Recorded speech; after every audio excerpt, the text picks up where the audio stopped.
That battle, the lead changed several times.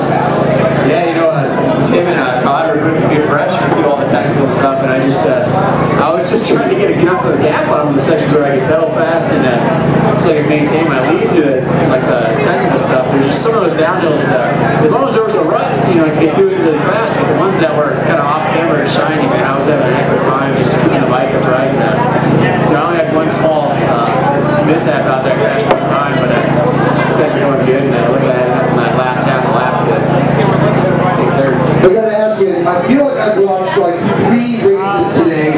Like there was that first lap and a half, Jeremy Powers all over the front, crazy on the first lap. Then there was that second part of the race where Geoff Kabush, years ago, Ryan Trebon, about 3-4 years ago, you'd enter a race having to watch 2 or 3 guys. You gotta watch about 8 to 10 guys. Tell me about the depth of the field today and the quality of that race. No, it was good. It was a great race. You know, Jeremy went really fast off the front, and Wicks was hanging it out in some of the descents, and then you know, these 2 guys passed me on, like, I think it was the 3rd lap, and I never saw them again. You know, they were just kind of, they were just on today. They were riding really well, and you know, I thought for sure that Tim and Todd would drop me the last couple laps, but. Is there a time when you see these 2 guys go and you're thinking there's another train coming and it didn't come? No, it wasn't. You know, I saw him going. I was like, all right, man, I'll just, like, you know, try and maintain on some of these downhills and catch them on some of the climbs, and I just wasn't able to do it. You know, they were both riding really well, pedaling wise, and riding really well bike handling wise. So. Well, fantastic ride. Tell me a little bit about Todd Wells and Tim Johnson. That fight at the end, it was phenomenal. How many times did you go and get caught? How many? It just seemed like it was just a bar fight at times. Yeah, it was. All I was trying to do was get in front of them so I could slow them down and make them ride my face through some of those turns. And I was definitely getting in their way a bunch, you know, but it's happening. It's bike racing, you know. All I did to try and stay behind me so I could, you know, open it up with the faster sections.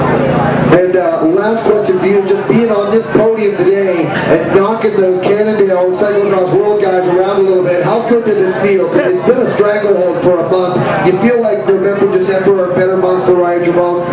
You know, everybody has off weekends, you know, and I wouldn't say, oh, Tim and Jeremy, you know, they're not going to win any more races this year. Those guys are going really good, and sometimes you're just, you know, if you take a weekend off from racing, your sun is fresh, and I guarantee you'll be back racing tomorrow and the next week after that, you know. I still get beat by one Cannondale guy today, you know, and I'm just glad somebody else. It's good to see Geoff win. You know, it's been what 6 years now since Geoff's won a race. So it's good to see you, right? It's getting a little old, gray in the beard.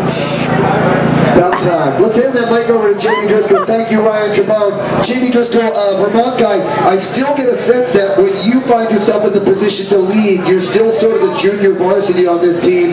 And is there a little bit of reluctance that you should go forward?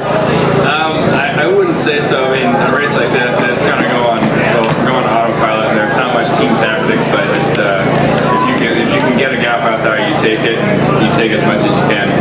Now I noticed the taking of bikes in the pit made a big difference. There were times where it looked like you went to the center of the fence and said, do I pit or not? And whether or not he went or you went, were you on a schedule for pitting a bike, or was it something you decide in the moment? Initially, riding around before the women's race, I decided I was going to pit every lap just because the bikes were getting so filthy. But like when a lap came around, I would look down at my bottom bracket, and it wouldn't be too much debris, you know, mud down there. So I made it generally about 2 laps, and kind of got on that schedule. And then does it ever become strategic when you're watching Geoff? Did you choose to pit? I saw a few times he would pit, you did, and then you would be able to move up closer and get into the lead there. Yeah, we definitely each lost some time to one another when we pitted, but it's kind of what do you do more? Do you pit, and when do you start losing time while you're not pitting? So. Now, the difference between your 2 styles, tell me where the differences were between you and Geoff Kabush today. Well, I felt great and had pretty good bike handling skills for the first 2/3 of the race, and then when Geoff caught me and passed me, that's when my skills faded a bit and his stayed steady. And finally, just to ask about all of this tomorrow, it seemed like the course changed during the course of your race a little bit. Like it was actually a faster course at the end of the race. Did you feel like the course was rolling dry during the day? a slight change within our race, but from when we rode it just before the Masters race and our race, yeah, it was a lot drier, a lot faster, less mud. Yeah, the ruts were drying out and tacking up, so it was definitely a faster course. Second place for USGP. Obviously, you'd like to win.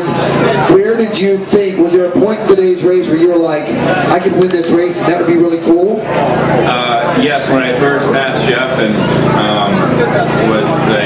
grew the gap until a certain, like, I didn't get to 10 seconds, and once it got to, once it was hovering around 7 seconds, I was like, this is going to be tough. I know Geoff in these conditions is hard to beat, and he can definitely, he's good at reeling people in at the last bit, so I knew I had my work cut out for me for the win. All right, Jamey Driscoll, thank you very much for the time. Let's finally get a word with the man that is Geoff Kabush. I'm trying to think, it was 2004 that Geoff Kabush won in Gloucester, and yeah, you're 5. He's trying to bring up the year.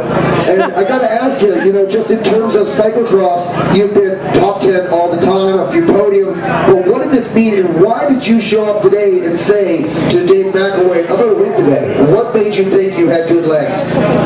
I don't know, the last couple of years have just been frustrating. It's been a while. I've had some podiums before. Last year I missed a couple of good days, had problems, and a bunch of firsts, and I've just been kind of getting more and more frustrated. I always feel like I can be up there, and today I just, when I got here, I saw the course finally. We had a good muddy course, the kind I like, and I got pretty excited when I saw the course, and just went out there and was able to get out front and ride my rhythm and have a lot of fun.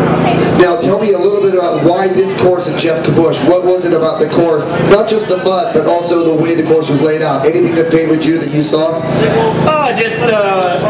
Well, for one, I really like the elevation, having some of the downhill corners where it really brought up the skills. You just have to kind of relax and ride, let the bike go and follow the ruts, and really enjoyed that. And then I just felt really good on the bike. Maybe altitude, I live at altitude as well, so I know I had a bit more punch on the uphills when I was riding with Jamey there. I saw you in the last 2 laps, and I started to describe it as a kid on a skateboard. You seemed to have flow. Where Jamey was wrestling the bike and struggling, you seemed to, in the last 15 minutes, have a little bit of, you relaxed and you seemed to be enjoying the course. Was that the case? Did you feel like you were just flowing on the course?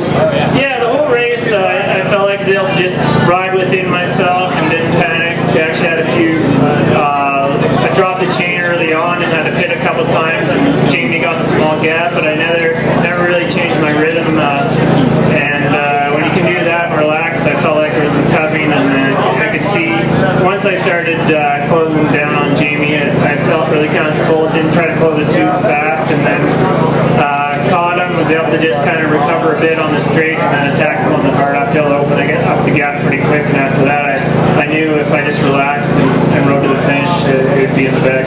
I mean, Wells, Trebon, Johnson, Powers, those are tough nuts to crack, and you had shells all over the floor. Did it seem to come easier? Because sometimes I've seen you finishing 7th or 8th, and it's harder to sometimes do there. You looked like you were breathing through your nose a lot. Was there something at ease about today?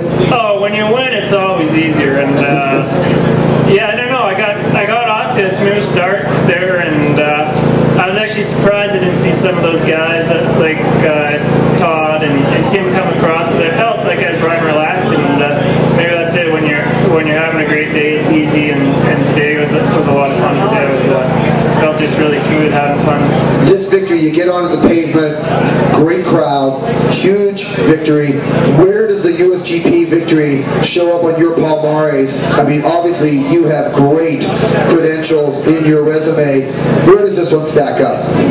Well, this one feels really gratifying, just because it's been so long since I've won a race in the US, and I feel like I've been trying pretty hard, and it's just been hard to come by. So, well, podium even's been hard to come by. So to come here, and it's been a really great event this weekend. Seems like a ton of people, so it was really great that final lap to ride in and enjoy the crowd. Yeah, and last question, I'll let you go, and some of the other media may want to talk with you. You know, the support from Rocky Mountain, and then of course Maxxis tires. You know, these guys are mountain bike heritage companies, and you've talked them into like backing you in cross. Maxxis is now the official tire. How cool is it for them to get this phone call tonight? Yeah, no, it's great. It's been what's see the cross scene grow, and that's why I've been involved and tried to get Maxxis involved, and it's just, I don't know, the winter would be a long time without cross, so I really love coming out to all these US races, and maybe in future, especially with the Worlds in Louisville, I'll try to do a bit more and maybe go to Europe.